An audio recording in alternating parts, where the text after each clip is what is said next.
আপনাদেরকে নবম দশম শ্রেণীর সপ্তম অধ্যায়ের সম্পাদ্য 3 এটা সলভ করে দেখাবো।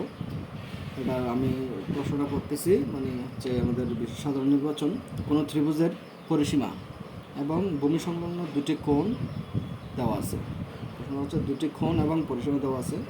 দুটি কোণ এবং পরিসীমা দেওয়া থাকলে আমাদের এই সম্পাদ্য চিত্রটা কীভাবে করতে হয় আমি সেটা এখন তোমাদেরকে দেখাবো।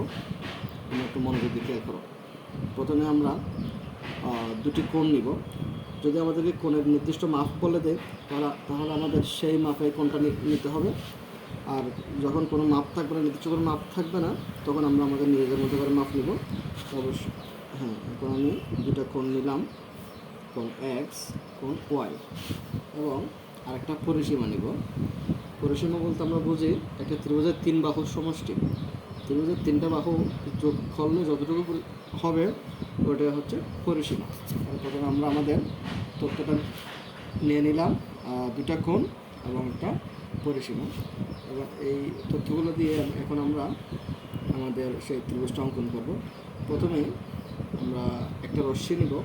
এই যে কোনো রশ্মি নেই,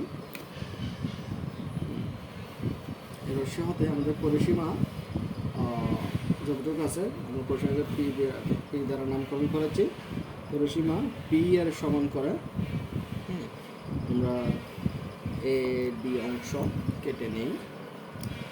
এখন এ এবং ডি বিন্দুতে আমাদের যে দুটো কোণ ছিল সেই কোণ দুটি অঙ্কন করব। কোন নির্দিষ্ট মাপ নিয়ে আমরা যেটা সেম মাপে নিলে আমাদের অঙ্কন করতে সুবিধা হয়, সেজন্য আমরা একই মাপে নিব। দেখো এ বিন্দুতে এবং ডি বিন্দুতে কোণের দিয়ে দিলাম। এবার আমরা ভিতরে কোণের মাপ দেবো। কোণ এক্স এর মাপটা নিলাম, ভিতরে কোণের মাপ সেটা আমরা এখানে দিয়ে দিলাম। আর কোণ ওয়াই এর মাপটা নিলাম, সেটা ডি বিন্দু রাখলাম। আমরা কোণ দুটো এঁকে দিব।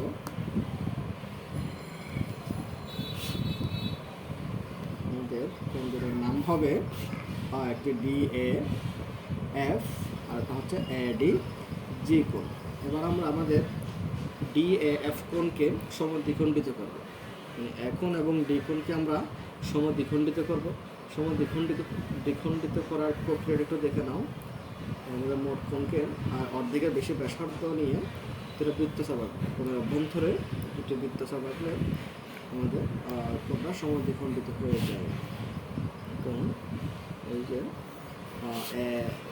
এম দ্বারা এ কোণকে আর ডি কোণের সময় দ্বিখণ্ডিত হবে, তাও অর্ধেকের বেশি ব্যাসার্ধ নিয়ে যেটা বৃত্তচাপ দিব আমরা কোণের অভ্যন্তরে, তাহলে দুটা রশ্মি আমরা পেয়ে গেলাম। এটা দিলাম ডিএন। তাহলে এ এম আর ডিএন পরস্পর যদি বি বিন্দুতে ছেদ করে, এখন আমরা এই বি বিন্দুতেই আমাদের হাফ এ কোণ এবং হাফ ডি কোণ অঙ্কন করবো।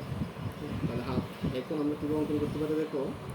আগের ওই এ কোণের মাপটা নিলাম, নিয়ে যেহেতু আমি দুটি কোণের মাপে সেম নিয়েছিলাম, এটা তোমরা দেখেছিলে, তাহলে আমরা এখন সেমভাবে একটা দিকে দিয়ে দিলাম। আমরা কোণের হাফ এ কোণ মানে হাফ অংশটার মাপ নেব। এই যে অর্ধেক অংশের মাপ নিয়ে এটা নিয়ে যাবে লিখে, এরপর হাফ ডি কোণের মাপ নিয়ে মাপ যাবে।